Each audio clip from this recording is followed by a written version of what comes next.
ಕೇಂದ್ರ ಸಚಿವ ಸಂಪುಟದಲ್ಲಿ ದೊಡ್ಡ ಮಟ್ಟದ ಬದಲಾವಣೆಗೆ ವೇದಿಕೆ ಸಿದ್ಧವಾಗಿದೆ.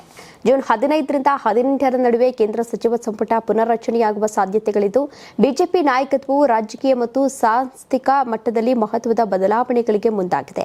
ಹೀಗಾಗಿ ಹಲವಾರು ರಾಜ್ಯ ಸಚಿವರು ಸೇರಿದಂತೆ 1 ಡಜನ್ಗೂ ಹೆಚ್ಚು ಸಚಿವರನ್ನ ಕೈಬಿಡಬಹುದು ಅಥವಾ ಬದಲಾಯಿಸಬಹುದು ಎಂದು ಮೂಲಗಳು ತಿಳಿಸಿವೆ. ಕನಿಷ್ಠ 2 ಕ್ಯಾಬಿನೆಟ್ ಸಚಿವರು ಮತ್ತು 3 ರಾಜ್ಯ ಖಾತೆ ಕೇಂದ್ರ ಸಚಿವರುಗಳು ಸರ್ಕಾರದಿಂದ ಹೊರಬರುವಂತಹ ನಿರೀಕ್ಷೆ ಇದೆ. ನೀವು ಸಣ್ಣ ಆಗ್ಬೇಕಲ್ವಾ? ಅದು ಒಂದು ಉತ್ತಮ ಆಹಾರದಿಂದ ಸಣ್ಣ ಆಗ್ಬೇಕಲ್ವಾ? ಪ್ರತಿದಿನ ನಮ್ಮ ಜೀನಿ ಸ್ಲಿಮ್ ನ ಯೂಸ್ ಮಾಡಿ ಯಾವುದೇ ಸೈಡ್ ಎಫೆಕ್ಟ್ ಇಲ್ದಂಗೆ ನೀವು ಸಣ್ಣ ಆಗ್ತೀರಾ. ಮುಂದಿನ ಕೆಲವು ದಿನಗಳಲ್ಲಿ ದಕ್ಷಿಣ ರಾಜ್ಯದಲ್ಲಿ ಬಿಜೆಪಿಯನ್ನ ಮುನ್ನಡೆಸುವ ಜವಾಬ್ದಾರಿಯನ್ನ ಒಬ್ಬ ಹಿರಿಯ ಕ್ಯಾಬಿನೆಟ್ ಸಚಿವರಿಗೆ ವಹಿಸಲಾಗುವುದು. ಪುನರ್ರಚನೆಯು 10ರಿಂದ 12 ಸಚಿವಾಲಯಗಳಲ್ಲಿ ನಾಯಕತ್ವ ಬದಲಾವಣೆಗಳನ್ನು ಒಳಗೊಂಡಿದ್ದು, ಹಲವಾರು ಸಚಿವರನ್ನ ವಿಭಿನ್ನ ಖಾತೆಗಳಿಗೆ ಮರು ನಿಯೋಜಿಸಲಾಗುವುದು ಎಂದು ನಿರೀಕ್ಷಿಸಲಾಗಿದೆ. ಎನ್ಡಿಎ ಮಿತ್ರ ಪಕ್ಷಗಳಾದ ಜೆಡಿಯು, ಟಿಡಿಪಿ, ಎನ್ಸಿಪಿ ಮತ್ತು ಆರ್ಎಲ್ಎಂಗಳು ಸಂಪುಟದಲ್ಲಿ ಪ್ರಾತಿನಿಧ್ಯವನ್ನ ಪಡೆಯಬಹುದು ಎಂಬ ಊಹಾಪೋಹಗಳು ಹೆಚ್ಚುತ್ತಾ ಇವೆ.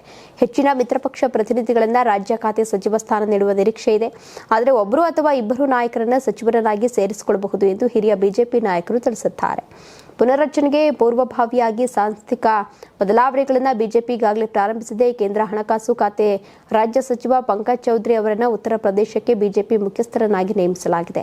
ಆದರೆ ಕಾರ್ಪೊರೇಟ್ ವ್ಯವಹಾರಗಳು ಮತ್ತು ರಸ್ತೆ ಸಾರಿಗೆ ಮತ್ತು ಹೆದ್ದಾರಿಗಳ ಖಾತೆ ರಾಜ್ಯ ಸಚಿವ ಹರ್ಷ್ ಮಲ್ಹೋತ್ರಾ ಅವರನ್ನು ದೆಹಲಿ ಬಿಜೆಪಿ ಅಧ್ಯಕ್ಷರನ್ನಾಗಿ ನೇಮಿಸಲಾಗಿದೆ.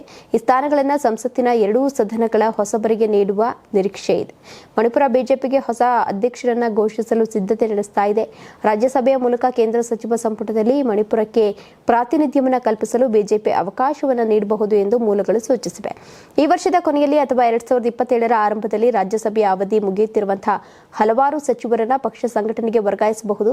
70 ವರ್ಷಕ್ಕಿಂತ ಮೇಲ್ಪಟ್ಟ ಸಚಿವರು ಮತ್ತು ಕೆಲವು ರಾಜ್ಯಸಭಾ ಸದಸ್ಯರನ್ನ ಹಿರಿಯ ನಾಯಕರಿಗೆ ದಾರಿ ಮಾಡಿಕೊಡಲು ಬದಲಿಗಾಗಿ ಪರಿಗಣಿಸಲಾಗ್ತಾ ಇದೆ ಎಂದು ಹೇಳಲಾಗ್ತಾ ಇದೆ. ಅನುಭವ ಮತ್ತು ಹಿರಿತನವನ್ನು ಅವಲಂಬಿಸಿ ಕೆಲವು ಬಿಜೆಪಿ ಮೋರ್ಚಾ ನಾಯಕರನ್ನ ಮೊದಲ ಬಾರಿಗೆ ಸಂಪುಟಕ್ಕೆ ಸೇರಿಸಿಕೊಳ್ಳಬಹುದು ಎಂದು ಮೂಲಗಳು ತಿಳಿಸಿವೆ. ಬಿಹಾರದ ಒಬ್ಬ ಸಚಿವರ ಬದಲಿಗೆ ಅದೇ ಜಾತಿಯ ಮತ್ತೊಬ್ಬ ಸಂಸದರನ್ನ ನೇಮಿಸಿಕೊಳ್ಳುವಂತಹ ಸಾಧ್ಯತೆ ಇದೆ.